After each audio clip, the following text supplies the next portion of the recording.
Welcome to the Mobile Home Park Mastery Podcast, where you will learn how to identify, evaluate, negotiate, perform due diligence on, finance, turn around, and operate mobile home parks.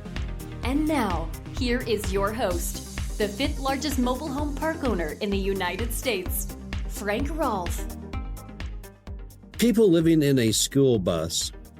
No, I'm not talking about the hit show from the 60s, The Partridge Family. I'm talking a different kind of crew, a different kind of use for that good old school bus that probably was not intended when it came off the assembly line. This is Frank Rolfe with Mobile Home Park Mastery Podcast, and we're back on the second of our 5-part series on great turnaround stories from mobile home parks called Tough Turnarounds. We'll be talking today about a property in Oklahoma City. I'll give you this background on it, everything that was wrong with it, how I fixed it, and the lessons learned. This property is called City View, and it's on Shields Boulevard there in Oklahoma City. And it came to me from a broker who said, I've got a deal that's so screwed up, you just won't even believe it. I went out and looked at it, and he was totally correct. This was a park that was filled with people living in school buses. They were living in camper shells. They were living in conditions I had never seen before, full-on Appalachian poverty, straight out of the Oklahoma Dust Bowl. But these are in modern times and look like something out of Life magazine. So, what do? Would you even buy it? Well, that was the first thing I had to ask myself. Would I want to take on a park where the people are living in conditions that I've never seen before, maybe outside of National Geographic? The answer was, well, maybe. I did my diligence on it, and what I found was that the location was pretty good for one big reason. It's in the Moore School District, and Moore School District is one of the best school districts in all of Oklahoma City. But could I turn this thing around? And if I could, how would I even finance the transaction? It looked so bad, it would be seemingly impossible.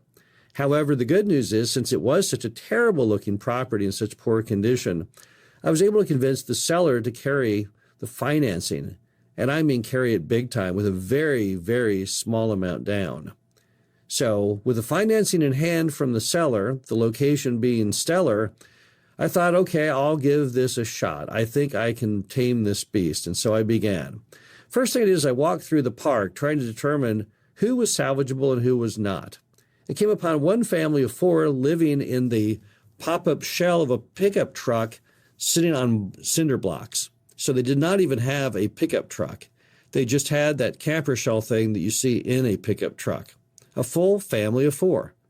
So I told them, gosh, I'm with the management company. We're taking over the property, and I don't think they're going to let you stay. And she said, I don't understand why. I said, well, you can't live in a camper shell, and you certainly shouldn't live in a camper shell with 2 kids. She said, why not? I said, well, number one, you don't have a bathroom. And in Oklahoma, you have to have a bathroom in a residential dwelling. She said, I don't need a bathroom. I already got one. I just go down the street to McDonald's.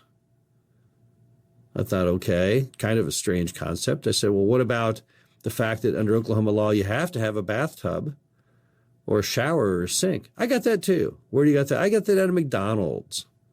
Boy, I would not want to be the folks cleaning the bathroom at the McDonald's. And I'm not sure how many people in the park use that same excuse that all of their bathroom facilities were in a McDonald's. But there they were, living in vehicles and school buses, and it's just a terrible sight. So I made a list of the ones I thought could survive, and there was about 50% of the park that would have to go and 50% that would have to remain. So what do? Well, I went ahead and decided on the front end, let's just get it all over with at once. So I non-renewed all the people in the school buses and the camper shells and the vehicles and just said, you got to go. Yes, of course, they were not happy. They wanted to remain, but under law, they had to go, and ultimately I got all of them out of there. The next thing I did was I put together, with their leaving, they've, of course, many of them abandoned their vehicles and all their junk. I went ahead and cleaned up for the first time in half a century the park. And I have this amazing picture of a pile of debris that is 100 feet in diameter, 10 feet high. And in the background of the picture, you'll see that giant earth-moving machinery-like stuff. That's what we brought in to clean up this property. 50 years of accumulated trash and debris. Quite spectacular, except I was having to pay for it. Once we got the pile of trash out, then the next thing is, what do we do with what's remaining? I went door to door on the homes that remained, and we did little touch-ups. We would put the skirting back where it was missing. We repaint a piece of the house. We change out the foil in the window with white mini blinds. So the folks that were remaining now were sightly. Now I had something I could build the park back from. Up to bat next was, how do I get rid of the name? The name was City View, and City View in Oklahoma City at that time basically meant that's where you go to buy drugs. That's about its total identity in the marketplace. So I knew I had to change the name, but what do you change the name to? What could I change it to that would be of benefit to the park? Well, I thought, what is my greatest advantage with this property? Why did I buy it to begin with? And that was the fact it was in the Morris School District. So I knew the best thing I could do would be to put the Morris School District into the name. That way I've converted the name to a marketing tool. So I renamed the mobile home park Moore Estates Mobile Home Park. In fact, not mobile home park, manufactured home community, to give it some extra class. So now I've got a good name. I've got a cleaned out property. Everyone who's left home looks presentable on the outside. Now on the inside, I'm not sure what's going on. But now I had something I could actually work with.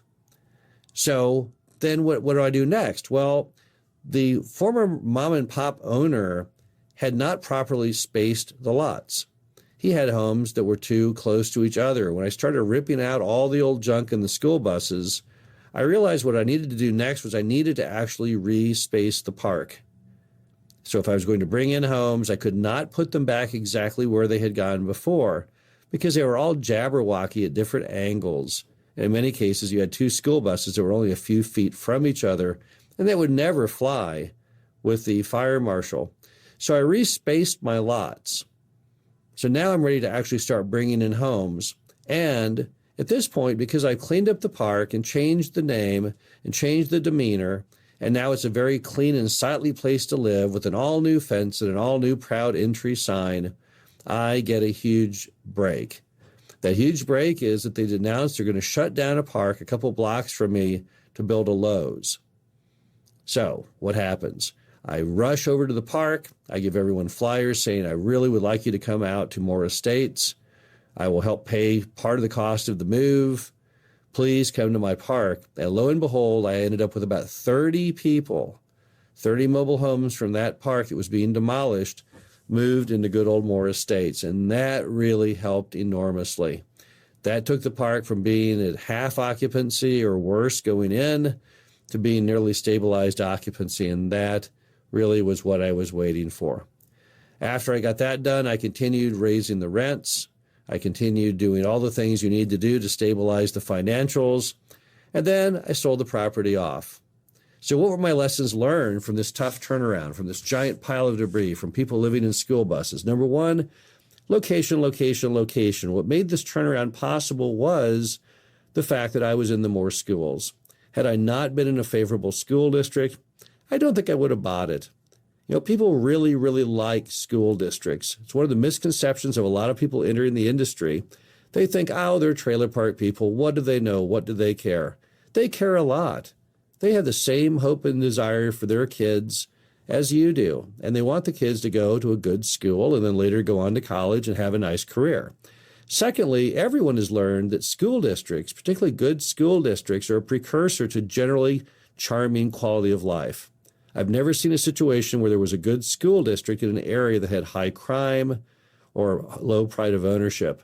So location was key. When you're looking at doing a tough turnaround, you got to have that great location because that's what you have to really have to make yourself feeling compelled to do it. Next, changing the name is very important. If I had gone in and cleaned up City View, but left the name City View on the park, it would not have had as good an ending. Because even though I would have cleaned it, the first impression of everyone in the area was, oh, City View, it's nasty, and nobody would want to live there. And so changing the name was a great idea. We've changed the name on many parks over time, and I'll give you a little insider secret, which is kind of odd, but cities have no problem in renaming mobile home parks. You can take any old mobile home park out there and change it to really any name that you desire, and they have no problem with that, but they won't let you touch the streets. The reason is that they have a 911 database of all the street names. So you would think you could just go out and change the name of a street, maybe to, your parents or your daughter or something, but changing street names is just impossible. But changing names of the entire macro park, not a challenge at all. Number 3, I was smart to respace my lots on the front end before bringing in the new homes. I could have been easier to leave them as they were. I had to pay extra to move over some power pedestals and some water and sewer connections. But that's what gave it that uniform look that lenders down the road wanted, and that became very important when I sold the park. So when you see fundamental flaws that mom and pop made, even though it's a little more money on the front end, you're probably smart in fixing that, because that'll come up when you later try and get that park when you sell it or refinancing it appraised. This next one's very, very important as far as a lesson learned, and I've learned this many, many times. Don't even think about trying to maintain a slumlord business model. I could write entire books on how much I hate slumlording as a business model. It just makes no sense. Here's what happens. You think you're making money by not putting any money back in the property. Every month you take the rents and you put nothing back. You have absolutely no care of what happens. But in the end, when you go to sell it, you're penalized by having a horrendously high cap rate and a very low appraisal amount, and the banks don't like to finance it. And if you just look at it just from a dollar perspective, the slumlord always loses. It's not a winning proposition. Then there are the moral angles. It's just not good. It's just not smart to have people living in a camper shell or a school bus on your property. What would happen if one of them caught on fire? What would happen if the media went out there? What would happen if an inspector went out there? What would just happen to you yourself going out there and seeing the part that you are a functioning part of the slumlording process? So slumlording doesn't work. I never, even after I lost half my occupancy, ever looked back and regretted that I was kicking out people who were not living in legitimate living conditions. So don't maintain slumlording parks. When you see them on the front end, acknowledge, you know what, that's not a business model I agree with. I'm not going to continue on with that. I don't think it's a smart idea to do. Next, always try and seek out deals that are hugely cosmetically flawed. What made this deal so attractive in the end was I got it at such a low price, and the seller would carry the financing on it. And why did they? Well, it's supply and demand. Basically, there were not many people that would want to tackle a tough turnaround of this magnitude. And deals that have really poor cosmetic issues are foolers. They're really, really good from a buyer's perspective because it doesn't cost much to fix the aesthetics on a mobile home park. What made this park look so bad were people living in school buses and vehicles. But if you really think about it, it didn't really cost me any money having them do that. And then when I non-renewed their leases, I wasn't out a whole lot. So getting those school buses and vehicles and things out of the park, that was a very small price to pay for getting a really, really good price on the park and getting seller financing.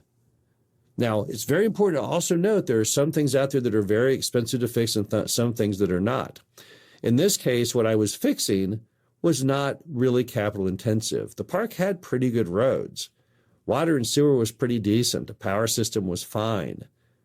Those are things that cost a lot of money, not just general appearance and cleanliness. And yes, I can say, wow, I built this mound 100 feet in diameter, 10 feet high of trash. And yes, it cost me thousands to clean it out. But that doesn't even hold a candle to what it would have cost if I'd had to repave a section of the roads. So it's always a good situation when you can find parks that are cosmetically flawed, because fixing cosmetics is relatively inexpensive. Now, next week, I'm going to go over a different kind of turnaround. I'm going to tell you about a tough turnaround where the seller did not even have a rent roll. They had never invoiced the customers. The customers had never paid the rent. And in trying to resolve this next tough turnaround, I was chased down the street by a 300-pound man in a diaper. So we have that in store for you on our next podcast on Mobile Home Park Mastery. This series, again, a 5-part series on the toughest turnarounds. And yes, there are some really tough ones out there. But the good news is tough turnarounds are typically very, very lucrative if you know what you're doing. Again, this is Frank Roth of the Mobile Home Park Mastery podcast series. Hope you enjoyed this. Be back next week. Thank you for listening to the Mobile Home Park Mastery podcast. Be sure to visit us at mhpmastery.com to subscribe to the show, read our show transcriptions, and access all of our great information on mobile home park investing.